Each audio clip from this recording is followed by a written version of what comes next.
Good evening, this is Dr. Do again. This video is outside of the medicine. Continue with the Psalm.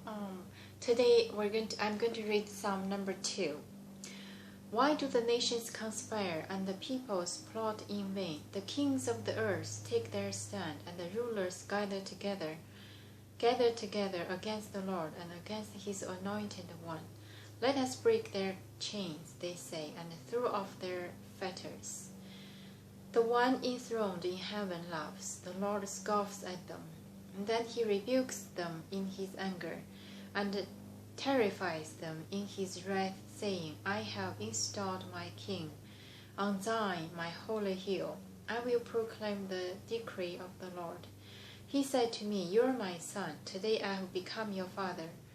Ask of me, and I will make the nations your inheritance, the ends of the earth your possession. You will rule them with an iron scepter. You will dash them to pieces like pottery. Therefore, you kings, be wise, be warned, you rulers of the earth. Serve the Lord with fear and rejoice with trembling. Kiss the Son, let he be angry. Lest he be angry, and you be destroyed in your way, for his wrath can flare up in a moment. Blessed are all who take refuge in him. So this is the Psalm number 2. First of all, we do not know, not like some of the Psalms, they will say this Psalm of David, what happened to him, why he wrote that one. This one does not have any notes. So just from the reading in literal sense, before you read anything, understand any writings, it's better to know the background, why the author write that. For this one, I guess, either before he became a king or after he became a king, but there's a nations of neighbors or some nations older and bigger, more powerful than him. So or some people under him trying to take his throne. So this is something from his emotion, his inside, feel very insecure, very frustrated. If he has been anointed the king, then he probably think, I'm already the king, why you still challenge me? Or if he had a promise from Samuel, if you remember, he would take over from Saul. So if that's the case, then he probably think, I'm the chosen one, the nation should be mine, why are you still there and rebuke me? Or if he's a king and the neighbor countries, the nations come to challenge. So he probably think, I have my God, I have my faith, I am the king in this nation, and your challenge will be in vain. So anyway, this is what I can think when I read this. Very emotional, very strong feeling. Of course, if for those in religious sense, I need to say, I'm not devoted religion people, but I just like the sense of literal, the feelings, the emotions, how the psalm put the feelings very straightforward, no fancy words a lot of time, just a straightforward saying from the heart, whatever they think, whatever the author thinks, just put there, and you can grip in the soul and the moment why he wrote this. What is the core or the kernel of the meaning for this one? Now, how can he impact on our lives? How can we handle these kind of situations? We face challenge every day, probably not as great as David, but at the same time, we are ourselves not as great as David. We probably can say that because he was the king, we're not.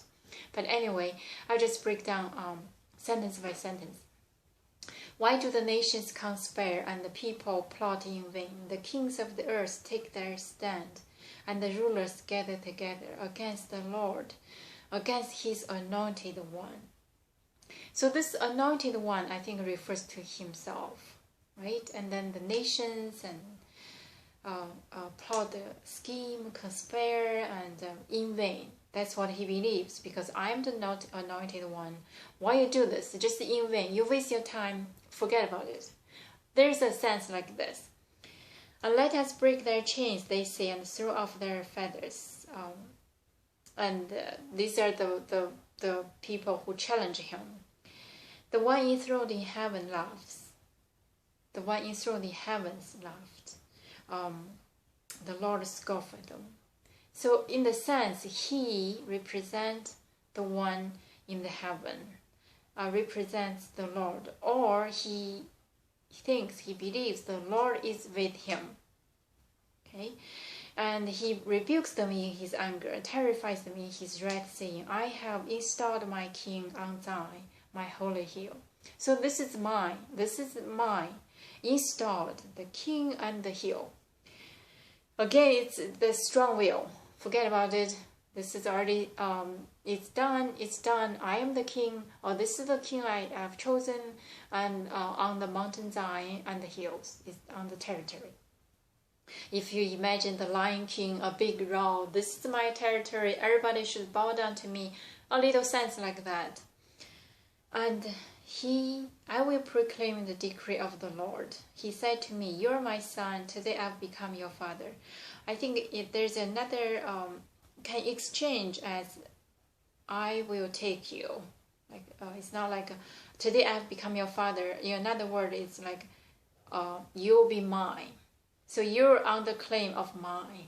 I'm the Lord, you're mine. So in another word, in another sense, I am aligning with the Lord, with the sovereign, the Most High. So that's the faith of strong, the will of strong. I think it's very, in the sense of that, the king's heart. Ask of me, and I will make nations your inheritance, the ends of the earth your possession. You will rule them with an iron scepter. You will dash them to pieces like a pottery. It's just, again, the courage, the inspirational force from that belief that the God is with me, and the God said to me, I will rule over you, and the God gave me the iron scepter, and you all just waste your time, will be dashed into pieces. Again, what a will. And therefore your kings be wise, be warned, your rulers of the earth, serve the Lord with fear and rejoice trembling. Again, your kings, either the kings from the other country or Saul, or like I said, or those people want to be king. So your kings be wise, just say back off, be wise. The rulers serve the Lord with fear, means I am with the Lord, serve me, and rejoice in the trembling. Even though you're trembled, you fear, but you have to be rejoice and be happy. So it's really, I think not everybody is born with this. You have to be the chosen one from inside and outside. This is the will, like I am the one, I am the only one, with the wisdom, the strength, the heart, everything together put into this person. And kiss the Son, lest he be angry, and you will be destroyed in your way, for his wrath can flare up in a moment. Blessed are all who take refuge in him. It's just saying how powerful he is.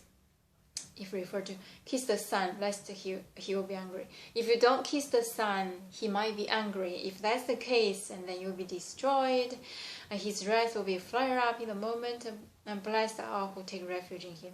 Blessed are those who obey him, serving him. So this is the message for David. I think he has to, after he became a king, the message has to be clear. I am the chosen one. The God is aligned with me.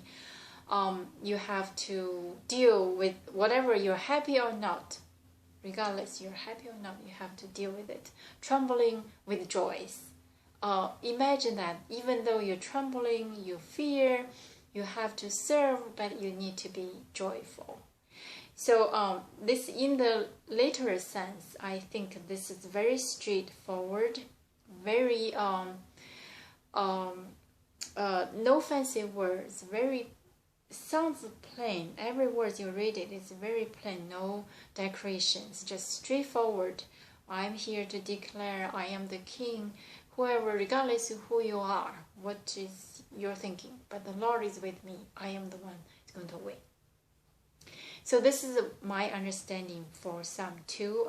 You can read it, you can interpret it for yourself, and I hope you can read it and enjoy it. Thank you for tuning in. I'll see you next time.